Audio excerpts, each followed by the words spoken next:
continuando con este espacio, buenos días para los que recién se están conectando. Vamos a continuar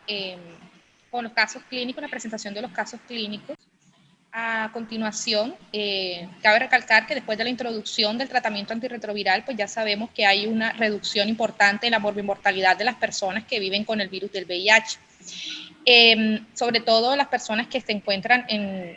adherencia a su tratamiento, y las personas que van llegando a edades avanzadas es cada vez mayor, sobre todo en el caso de las mujeres, que se han incrementado el número de mujeres menopáusicas. Es importante conocer estos cambios y la interacción en VIH y la menopausia para el correcto cuidado de la mujer que convive con VIH. A continuación, la doctora Claudia Isabel González, médica y cirujana de la Universidad del Valle, médica experta en VIH de la Universidad Rey Juan Carlos de España, miembro de ASI, miembro de Taller Latinoamericano de VIH, nos presenta el siguiente caso clínico: terapia antirretroviral en mujer perimenopáusica. Buenos días, doctora Shirley, muchísimas gracias. Buenos días a todos, gracias por la invitación. Entonces, el caso que me corresponde presentarles es un caso en el cual podamos analizar todas esas circunstancias y factores que pueden afectar o influir en la elección de la terapia antirretroviral en esta etapa tan importante de la mujer perimenopáusica o en menopausia. Este es un caso clínico de una mujer de 51 años de edad, de raza negra, que fue diagnosticada en el 2014, para ese momento 45 años de edad. Se tomó la prueba para VIH de manera voluntaria. Una mujer que tenía durante los últimos 16 años una pareja estable, quien al realizarse el tamizaje también por haber resultado reactiva nuestra paciente, tiene un resultado no reactivo. Ella nos decía que tenía un ELISA para VIH de 12 años atrás que estaba no reactivo, y esta había sido, pues como les cuento, su única pareja en los últimos 16 años. Tiene 2 hijos de 30 y 28 años, su ocupación es ama de casa, una sexarca a los 16 años, 3 parejas sexuales en toda su vida, y nos contaba que había tenido antes de esta última pareja un compañero durante 6 años, una pareja estable, que fallece al parecer por un desgaste muy marcado, y finalmente pues el diagnóstico fue un cáncer, pero interrogado. Totalmente asintomática al momento del diagnóstico, con un CD4 de NADIR de 390 células, una carga viral de 4.771 copias, con un Western blot positivo que confirma el diagnóstico. En ese momento se decide inicio de la terapia antirretroviral con lamivudina, acidudina y efavirenz, y para 3 meses después se decide cambiar a bacavir, lamivudina, efavirenz para disminuir la toxicidad por sidobudina,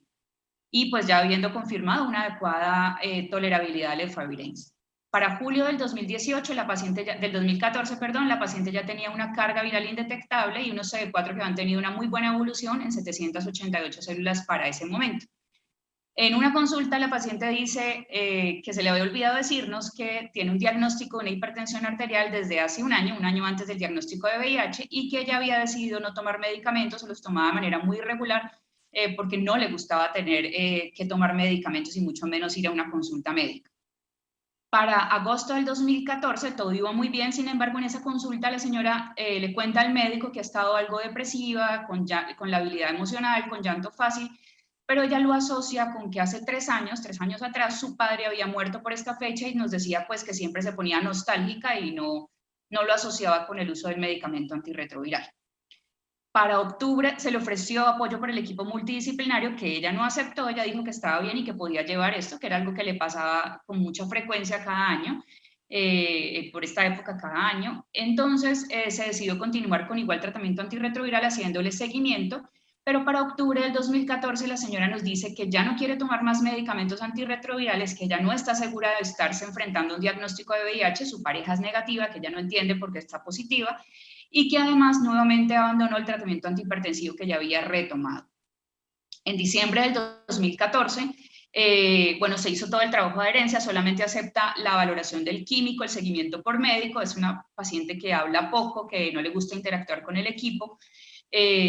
pero para diciembre llega Navidad, llegan sus hijos de visita a la casa, dice que hay una mejoría en su estado anímico, que se siente mucho mejor, que lo único que refiere es algo de insomnio, de conciliación, pero que no le está afectando su calidad de vida. Lo único que nos pide en esa consulta de diciembre del 2014 es que las valoraciones médicas sean cada 2 o 3 meses, porque no le gusta ir a un centro de atención donde esto le recuerda que tiene un diagnóstico de VIH y se establece un compromiso con la paciente. Durante el 2015 sigue todo normal, con muy buenos recuentos de CD4, con una carga viral indetectable, la paciente nuevamente hablando poco de su estado anímico, no quería contarnos más allá de cómo se sentía, siempre sola en la consulta, hasta enero del 2016, cuando la paciente aparece con su esposo en la consulta. El señor dice que la nota demasiado irritable, que todo el tiempo se queja de dolor de cabeza, que casi no está durmiendo y que además de esto tiene síntomas vasomotores, tiene fogajes y tiene sudoración nocturna sobre todo. Se lleva a una valoración por infectología, se trató de discernir si era algo asociado con el medicamento, muy probablemente por el uso de Favirenz, y se decide hacer cambio a Estrivil para facilitar la adherencia y mejorar la tolerabilidad a los medicamentos. Revisando en retrospectiva las historias clínicas, siempre se anotaba en el seguimiento de ciclos menstruales que había irregularidad, sin embargo no había ningún tipo de análisis o énfasis en ese punto que era tan importante para una mujer de esta edad. Se toma una densitometría rutinaria, se encuentra una osteopenia, se inicia manejo con suplementación de calcio y vitamina D, se encuentra una insuficiencia venosa periférica también con manejo sintomático. En el último año la paciente maneja un índice de masa corporal de 25.6 con una tensión arterial de 135/80, tomando de manera regular sus medicamentos antihipertensivos, un riesgo cardiovascular por American College de 3.3 y por Framingham ajustado de 1.1. Seguía presentando irregularidades menstruales, persistencia de síntomas depresivos, pero de una manera ocasional, aún con el cambio de tratamiento antirretroviral, y ya ahora nos decía que tenía una disminución en el deseo sexual, lo que le estaba causando graves problemas con su pareja, con resequedad en su piel, con irritabilidad, y nuevamente nos dice que está cansada de tomar tantos medicamentos. Importante de este caso, mirar esa cantidad de sintomatología que, como han dicho los anteriores expositores, a veces nos podemos llegar a volver transcriptores de antirretrovirales y no analizar más a fondo y en conjunto todas estas situaciones que pueden estar presentando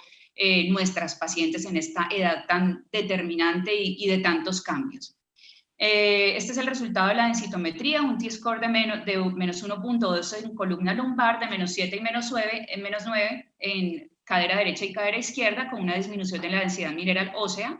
una citología cervicouterina normal, y tenía una mamografía que mostraba un BRAF2, que no la traigo aquí porque no tenía el resultado. Este es el recuento de sus laboratorios, una dislipidemia como vemos, pero una muy buena evolución en cuanto a CD4 y carga viral indetectable siempre, a pesar de todas los anuncios que nos hacía la paciente de que iba a parar la terapia antirretroviral, incluso hasta los últimos exámenes de octubre, pues con un muy buen resultado, una muy buena respuesta. En todo el mundo, vamos a ir entrándonos un poquito a analizar varios factores de la menopausia. En el mundo, el número global de nuevas infecciones ha ido bajando, ha ido en descenso entre las mujeres del 2010 al 2019. Este descenso ha sido de 27%, comparado con los hombres, que también muestran un descenso, pero de 18%. Esta gráfica es muy diferente si lo analizamos por regiones, y ya lo hemos visto en otras presentaciones. En algunas regiones del mundo el aumento de casos en mujeres pues, puede llegar a ser bien llamativo. ONUCIDA estima que en el mundo 3.6 millones de personas mayores de 50 años están infectadas por el virus del VIH, y es una población que está en franco crecimiento en todas las regiones del mundo. Y lo que hablaba la doctora Shirley, hay un descenso en la morbimortalidad asociado a la introducción de la terapia antirretroviral, lo que hace que haya muchas más personas en edades avanzadas y especialmente mujeres que llegan a esta etapa de la menopausia. Para que aclaremos algo de conceptos, la perimenopausia es el periodo de transición hacia la menopausia que se acompaña de cambios físicos pero también psicológicos, los vasomotores, que son los más frecuentemente reportados, con sudoración, con fogajes, síntomas geniturinarios como la poliuria, trastornos del sueño y fatiga, cambios en el estado anímico como ansiedad y depresión, y por supuesto las irregularidades menstruales. Todo esto puede ocurrir en un tiempo más o menos de 4 años, hasta 4 años, un poco más, antes de llegar a un cese total de la menstruación. a lo que conocemos como menopausia, que por definición de la OMS es el cese permanente por 12 meses consecutivos de la menstruación, pero debido a la pérdida de la actividad folicular ovárica. Deben haberse descartado, por supuesto, otras causas de amenorrea para determinar que realmente es una menopausia. Todo este periodo de perimenopausia y menopausia entonces se caracteriza por bajos niveles de estrógeno, altas concentraciones de FSH en sangre, lo que conlleva dislipidemia, osteoporosis, enfermedades cardiovasculares, entre otras, que tenemos que empezar a considerar en este periodo de transición incluso. Hay una condición específica también, y es que hay un riesgo aumentado de adquirir la infección por VIH debido a que todos estos cambios, este descenso en los estrógenos, hace que haya un epitelio vaginal muy delgado, con una disminución en la producción de moco vaginal, de moco cervical, y un aumento en la expresión de los receptores CCR5 de los linfocitos CD4 en el cérvix, asociado a que hay una menor percepción del riesgo, menor percepción de la necesidad de utilizar un preservativo porque ya nos están cuidando frente a un embarazo, y todo esto pues se conjuga para que haya un mayor número de casos de VIH en esta etapa. ¿Se asocia el VIH a un inicio más temprano o no de la menopausia? Varios estudios revisados muestran resultados contradictorios. Esta es una cohorte de la cohorte WISH que involucra a 1.043 mujeres VIH positivas y que compara con 202 mujeres VIH negativas, pero lo importante es que incluye marcadores biológicos que determinan que realmente sí están o no en un periodo de perimenopausia y menopausia, y eso lo hace bien valioso y bien importante en cuanto a resultados. Pues no encuentra diferencias en la edad de inicio. Para las mujeres con VIH, el grupo de mujeres con diagnóstico, la edad media de inicio de la menopausia es de 47.7 años versus 48 años para las mujeres que no tenían este diagnóstico. Sí se encuentra una mayor incidencia de amenorrea prolongada. El riesgo en una mujer VIH positiva puede aumentar hasta 3 veces de tener amenorreas prolongadas por otras razones, y especialmente se encuentran factores muy ligados y muy asociados como el abuso de los opiáceos, la desnutrición, el bajo nivel económico, estadios avanzados de la enfermedad y la raza. En cuanto a la menopausia precoz, es posible encontrar a las pacientes con VIH, pero asociadas a factores que también son comunes a población no VIH, como el tabaquismo, que puede acelerar esta llegada a la menopausia en 1 o 2 años, el bajo nivel socioeconómico y la pobreza, y algunos factores que muestran menos consistencia en su asociación, como la coinfección con virus de la hepatitis C, la baja actividad física, el índice de masa corporal en ambos extremos, las mujeres nulíparas y el abuso de sustancias psicoactivas. Entonces, como les contaba, hay disparidad en los resultados, y esto es debido a que, primero, el número de mujeres incluidas en cada uno de los estudios para identificar este tipo de afectación es totalmente diferente. La mayoría de los estudios incluyen grupos de mujeres muy pequeños, no son poblaciones homogéneas, no son poblaciones comparables. Algunas tienen una mayor incidencia de consumo de drogas psicoactivas, de niveles socioeconómicos diferentes, que no las hace, pues, como les cuento, comparables. Y hay falta de homogeneidad, además, en esas definiciones que inicialmente les pedí que aclaráramos, que es bien importante tenerlas en cuenta, y cuando uno revisa los estudios, pues ni siquiera hay un acuerdo en esa definición de menopausia. Estos 2 estudios que les voy a mostrar a continuación trataron de identificar si había alguna relación entre la llegada temprana de la menopausia y el grado de inmunosupresión. El primero encontró que para el grupo de mujeres que tenía menos de 200 células CD4, la edad de inicio de la menopausia podía ser hasta de 42.5 años, mientras que mujeres que tenían un estado inmunológico mucho más conservado, con células CD4 mayores a 500, la edad de inicio era de 46.5 años. Y la segunda cohorte brasilera incluye 667 mujeres. De ellas se encontró que el 33% de las mujeres que tenían CD4 muy bajos, menores a 50 células, tenían un inicio más precoz de la menopausia, versus el 8% de las mujeres que tenían unos CD4 mayores a 350 células. ¿Se acentúan o no los síntomas de menopausia en una mujer con VIH? Lo mismo, resultados contradictorios finalmente, porque en una mujer con VIH en esta etapa hay factores que no nos permiten discernir si realmente la sintomatología de la mujer está asociada con VIH, asociada a la terapia antirretroviral, efectos secundarios y toxicidad, o a las comorbilidades propias de esta edad también.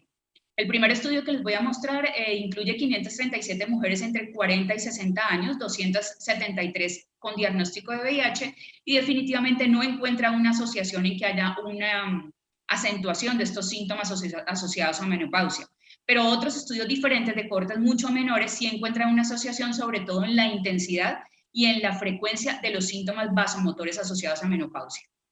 En definitiva, todos sí coinciden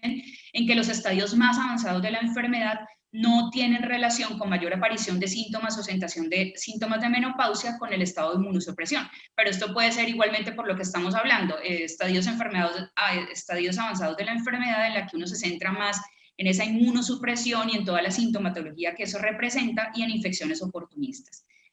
En otro punto que sí coinciden todos estos estudios es que sí hay una mayor incidencia de ansiedad y depresión, y es algo que tenemos que tener en consideración porque estos factores pueden llevar a una menor adherencia e incluso a un abandono de la terapia antirretroviral, como lo estábamos viendo en el caso clínico que revisamos.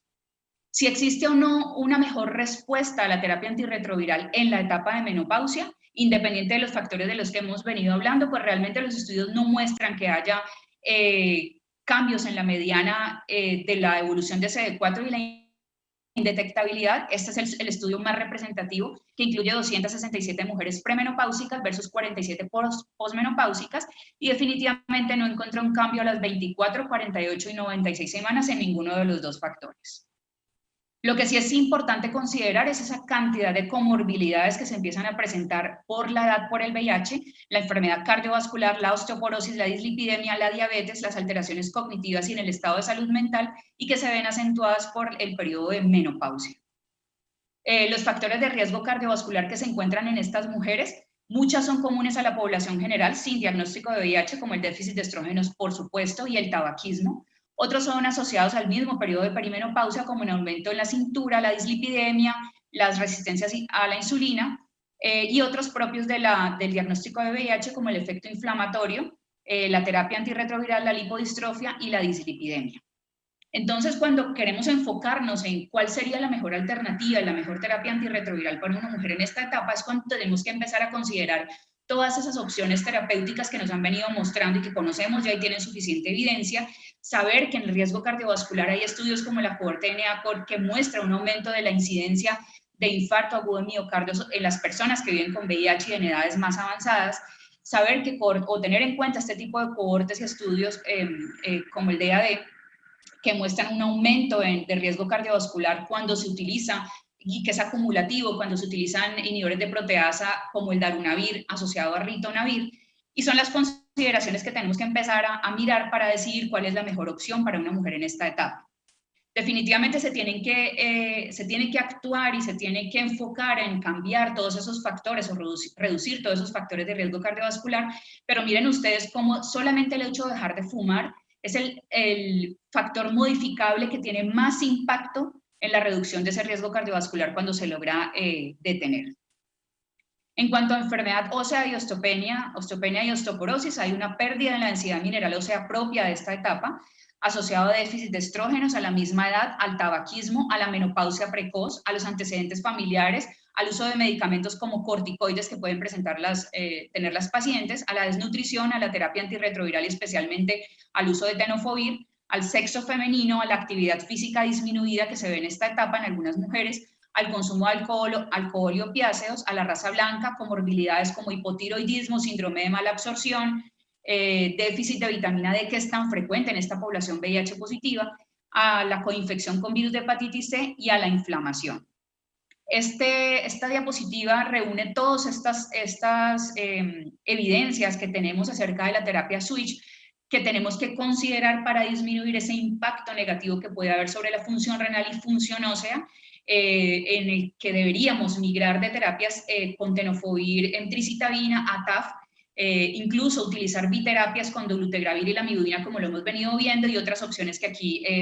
tienen suficiente evidencia también para considerar en este grupo de mujeres. Realmente cuando uno mira las guías se enfocan en etapas de la vida, en algunas condiciones especiales, pero no hay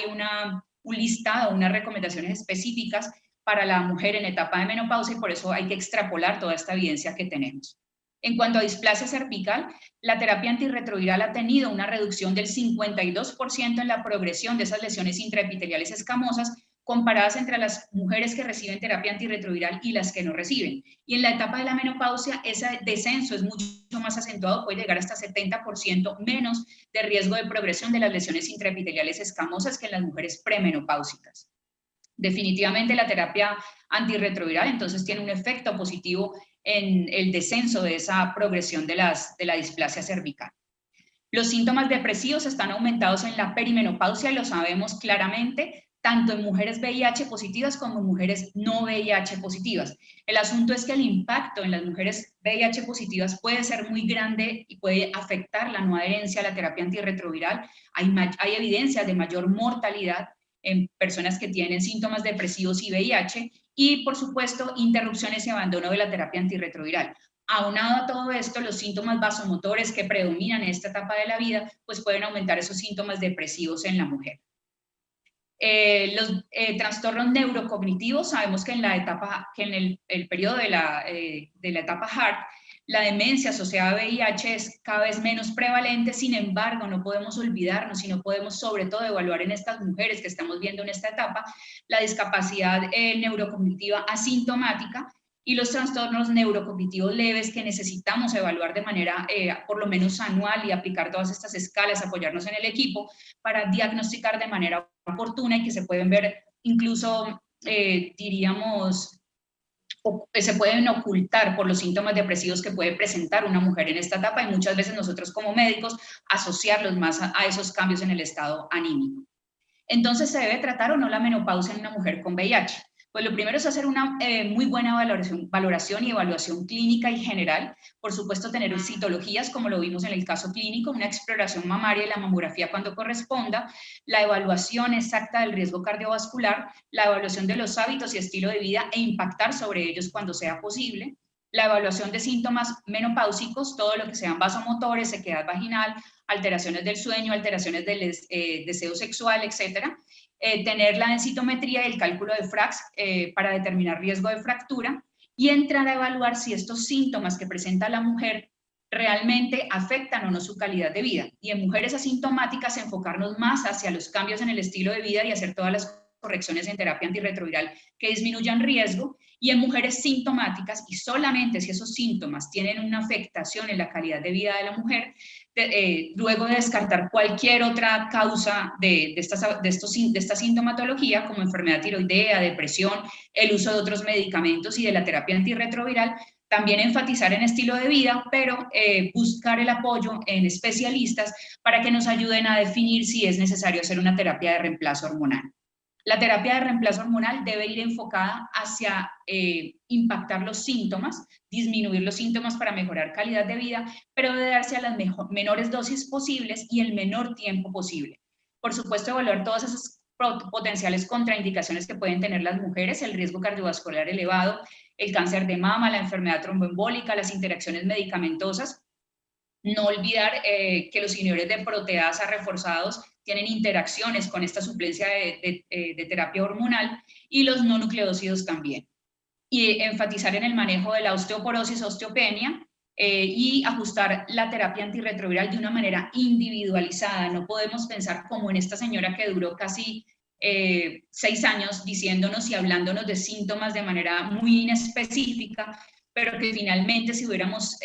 mirado con mayor detenimiento, podríamos haber hecho una valoración mucho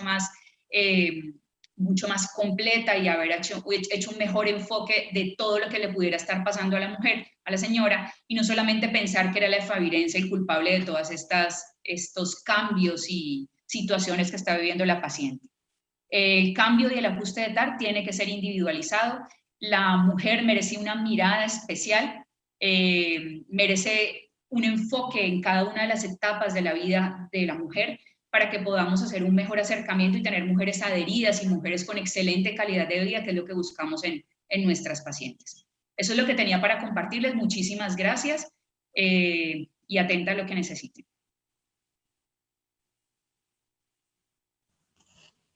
Bueno, muchísimas gracias, doctora. Definitivamente este caso clínico nos deja muchísimas enseñanzas, sobre todo el abordaje, en especial en la consulta externa de los programas de HIV sobre la mujer menopáusica y la elección